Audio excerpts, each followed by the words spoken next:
Well, hey there, writer. Welcome to the Resilient Writers Radio Show. I'm your host, Rhonda Douglas, and this is the podcast for writers who want to create and sustain a writing life they love. Because, let's face it, the writing life has its ups and downs, and we want to not just write, but also to be able to enjoy the process, so that we'll spend more time with our butt in chair getting those words on the page. This podcast is for writers who love books and everything that goes into the making of them. For writers who want to learn and grow in their craft and improve their writing skills. Writers who want to finish their books and get them out into the world so their ideal readers can enjoy them. Writers who want to spend more time in that flow state. Writers who want to connect with other writers to celebrate and be in community in this crazy roller coaster ride we call the writing life. We are resilient writers. We're writing for the rest of our lives, and we're having a good time doing it. So welcome, writer. I'm so glad you're here. Let's jump right into today's show. Well, hey there, writer. Welcome back to another episode of the Resilient Writers Radio Show. So I'm here today with Christine Fischer Guy. She is a Toronto writer and journalist. She's a 2024 VCCA fellow and the author of The Umbrella Mender, which came out from Woolsack and Wynne in 2014. A book called A Terrifically Entertaining Read that keeps the reader interested because she avoids setting up stereotypical opposites. And her second novel, The Instrument Must Not Matter, is a coming-of-age story about a classical pianist, and it is out in spring 2026, so roundabout now. And she was awarded a National Magazine Award and contributes criticism and interviews to literary journals. You can find out more at ChristineFischerGuy.com. I'll put a link in the chat. Welcome, Christine. Thank you very much. So where did The Instrument Not Matter start from? Are you yourself a pianist, or have you been obsessed with classical music? Is that where it came from, or is there another start to it? Pretty much every story and both of these novels that I've written start with a character for me. Okay. So I think the genesis of the novel was walking by that, the statue of Glenn Gould in front of the CBC building in Front Street in Toronto. I think it started there. I just walked by it one too many times, and I knew a little bit about him and a little bit about his eccentric reputation, but I didn't really know very much about him. And then, so I picked up a biography, and then 8 biographies later, God. Right. I realized that my next novel was going to be about music. So although I'm certainly not a classically trained pianist, I did have a little bit of piano lessons as a kid. And then during the course of writing this book, I took a year of piano lessons and went back to the start. And I ended up being able to play a Bach partita in C, wow, which I played over and over and over again, as my family will attest. So good. So this is a gifted young pianist, Lila, who wins a competition, but it means she's got to move to New York. Mm-hmm. She has to. There's a competition in the sense that this particular mentor, who's very prestigious, only takes on one mentee every year. So you go to audition and, you hope that he'll take you on. Right. And he's getting on in his years. So there aren't too many years left that he'll do this. So she is the one who he chooses to work with for the year. But it means that she has to leave Toronto. Right. And she's 21. She has to leave Toronto and everything she knows and move to New York City. Right. And that's a challenging process. I mean, I imagine it's both like exciting and terrifying. There's something a little bit intimidating about New York in a way that Toronto maybe isn't. I don't know. Yeah, I think so. I mean, I've been there. It's a whole different thing. Yeah. Different vibe, for sure. So this story has there's a backstory here, right? With her family, which has suffered what's known as artistic silencing under the Soviet regime. Can you tell me a little bit about that? So Lila's grandmother was a violinist in Prague in 1968 when the tanks rolled in after the Prague Spring, and the Soviets got sort of a little bit nervous about the amount of freedom that was going on in Prague. So the tanks rolled in and that was the end of the Prague Spring, and they occupied Prague. And Lila's grandmother was a violinist who was supposed to have her debut the following day. And she was also young, and she decided she was going to, in an act of resistance, she was going to go out after curfew and play the piece of music that she was meant to play for her debut the following day. And she did that, and then she was arrested. So she managed to get that piece of music out, but then she was arrested, and she didn't play music for the rest of her life. So there's some dark history there. Yeah. Mm-hmm. Yeah. What kind of research did you do? That must have been fun. It was really, I mean, I love research. Yeah. You say that like you know how much fun research is. I totally know. Yes. I have been up until like 2 a.m. reading the Cambridge Encyclopedia of Medicine. Like, I know how it is. Yeah. I can go down a rabbit hole just like that. And so I did lots of reading in the area of the invasion of Prague after the Prague Spring, and also I read a lot of Václav Havel, who enacted over 20 years the Velvet Revolution. So it was very interesting to be reading about that revolution from the perspective of an artist who became the reluctant president. He didn't intend to become president, but everyone told him he should be president, which is, frankly, I think the way it should happen. Not the person who puts their hand up the highest and shouts the loudest. Exactly. That would so there was be much better. Yeah. There was more than a little Havel in my research, but yes, I did. Nice. So I'd be interested in hearing about how you thought about music in relation to sort of the presence of music in the novel as a whole. That's such an interesting question. I think my challenge was to try to express something that was essentially nonverbal and functions outside of language. Yeah. And using the tools of language. So I think for me, the way it ended up coming out in the novel is with Lila's synesthesia. So synesthesia, it just means one sense is crossing over another sense. And there are quite a few different types of them, but she has the sound and color type of synesthesia. Oh, I love that. So she hears something and she also experiences it as a color. I think it's called chromesthesia. And so when she hears a certain note, like the D minor, she sees kind of like a fog of like a blue, purple fog. And they're quite automatic. And I have talked to different musicians who have synesthesia.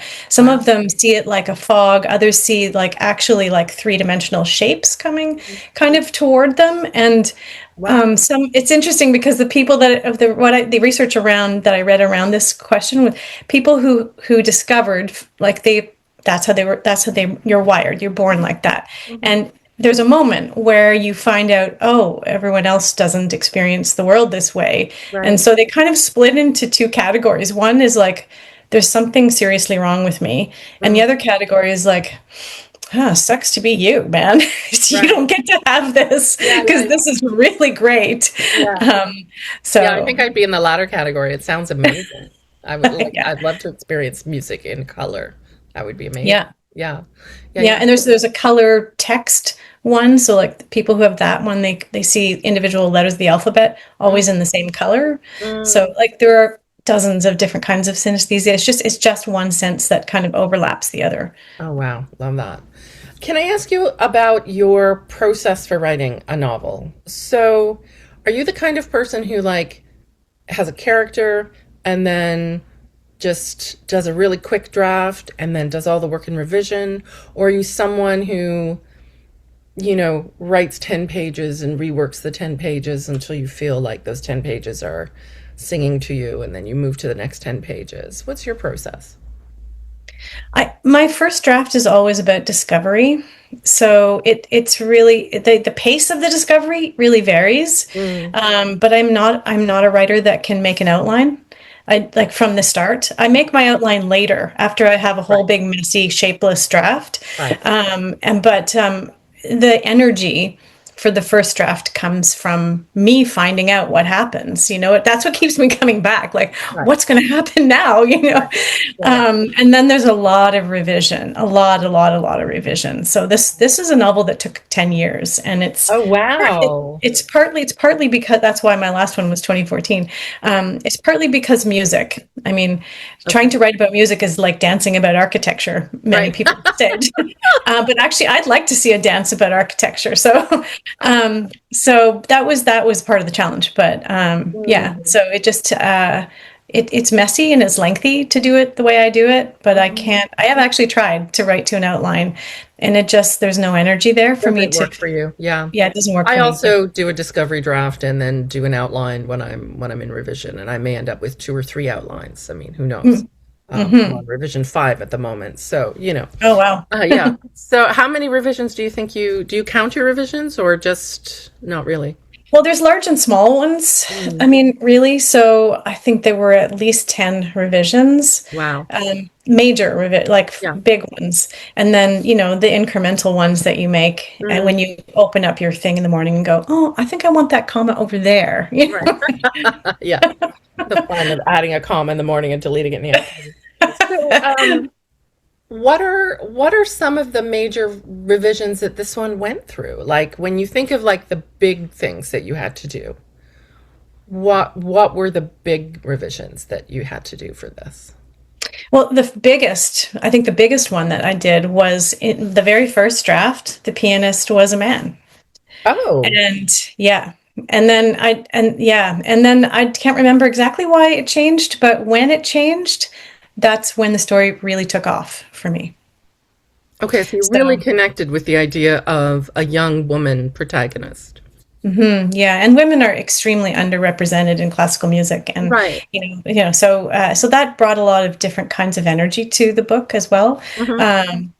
But yeah, they were, as in many other disciplines, not thought to have the correct intellectual equipment for such an endeavor. So, and then when Lila's in New York, she has a romantic encounter with another woman.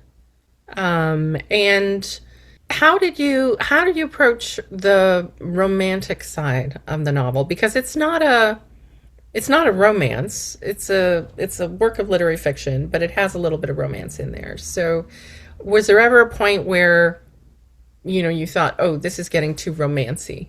I've got to pull back on this. I mean, I don't have anything against romance, but the novel, I mean, all of Lila's relationships are mediated through music.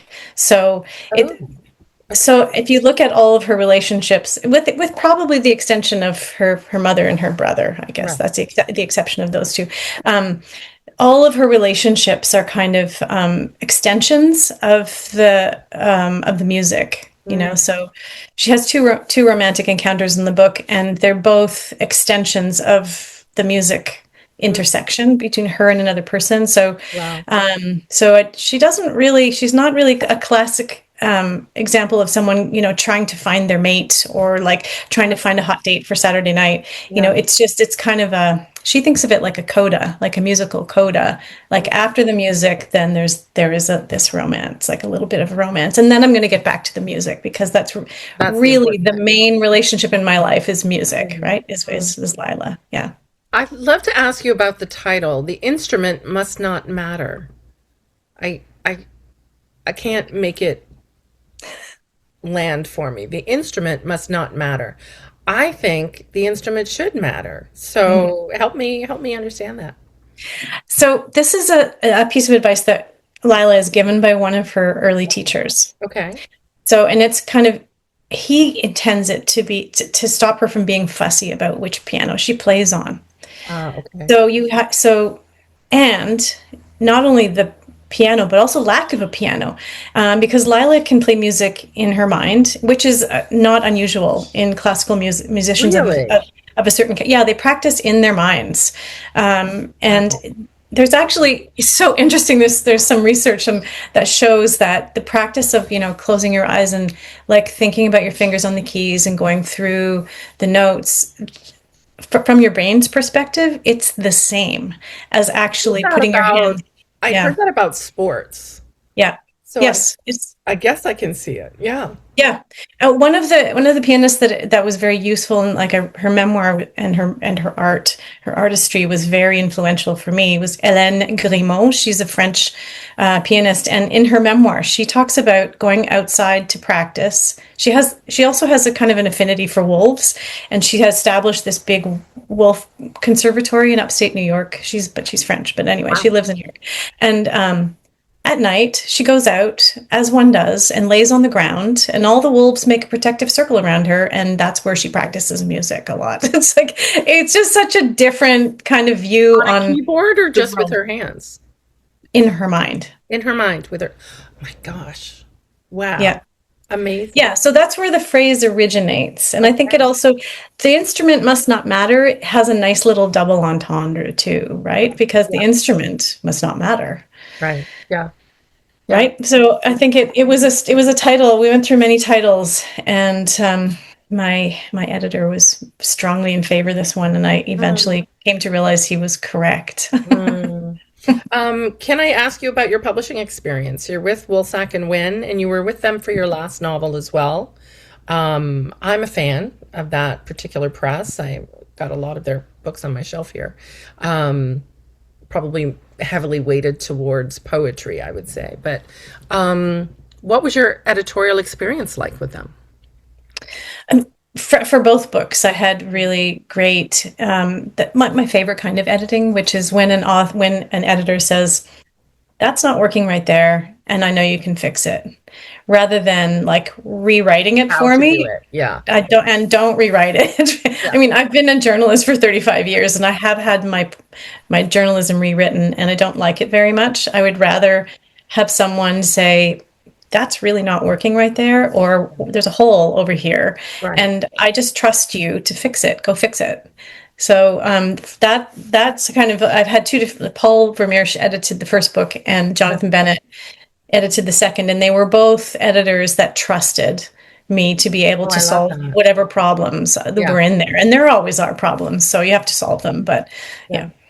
So I think that's really interesting for maybe writers that, haven't worked with a press, that are still kind of in the process, to realize that the book isn't done when you think it's done. The book, you send it off and yay, you got a publishing contract. But now there's still a lot of work. How much work was involved for you in the process of, okay, great, we have a contract and now we're going to publishing? A couple more drafts. Oh my gosh. Okay. I mean, there were some big parts that in this book that Jonathan was like, that's not really working in this book. And frankly, I actually want an editor who wants the work to be its best self. Right. So if I'm getting advice that I can agree with, that I can say, oh yeah, you're right, then I'm all for it. I mean, I don't actually want to be patted on the head and say, it's really good. Yeah. You don't have to change a word. Like I've been a journalist too long to know that that's not even really a real thing. That's, there's always room for improvement. And if you get a good editor, that editor will be as invested as you are in making the work become its best self. Right. Did you ever have a moment where they said that's not working and you were like, I don't even know what to do with that right now? I don't think so. I don't think there was one like that. No, there were some that did you ever disagree? Was there ever like once in a while, but they were always small. They were like small things. But I felt that if it was a disagreement, there would be certain things that I would just draw my line in the sand and say, nope, not doing that. But they were always pretty minor things, and I felt pretty comfortable saying, no, it's gonna be like this. So yeah. There's a point where you have to protect your own vision of the work, because when it comes out, it's you've got to stand behind it. Yeah, that's right. So good. So this one took a while. Do you have a pattern to how you work that, like, do you think the next one will take this long? Like how do you feel about, I'm kind of the mindset that the book takes the time it takes, but did you feel impatient at any point? Did you just think, oh, I need this to be done. I need to have another book out there. Or were you just, the book needs to be the book that it is, and so I'm going to work with it until it is what it needs to be? I mean, I think it's probably true for every author to say that you get really sick of a book at a certain point, and you just think, I can't look at it anymore. Yeah. You know, set it on fire. Yes, yes. And sometimes the answer for that is like send it out, and sometimes the answer is put it aside for a while, and then see what you see when you come back. And so there was some of both of that in this process for this book. I don't think I have one like really consistent or predictable pattern, because the first book this is only my second book, but the first book was my first book, and I was just discovering everything. And then this book had a few major changes that from first draft to subsequent drafts. And then the third one, which is already underway, it started life as what I thought it was a short story, but then a few people, including my former agent, said, "No, it's another book." so it's developing in a much different pace, because I actually know quite a lot about that world, which isn't typical for a first draft for the other two books. So you don't have to stop and go down a research rabbit hole. I mean, you still do, but I really think research is it gives me so much energy, so I research as I go. It's unfortunately a lot of fun. That's you do have to figure out how to put a lid on it. Yeah. At some point you have to go, I don't need to know anymore. I'm good. Good, but it's hard. Yeah. Well, thanks so much for talking to me about your book today, Christine. I really appreciate it. It was such a pleasure. Thanks for having me on the show. Thanks so much for hanging out with me today and for listening all the way to the end.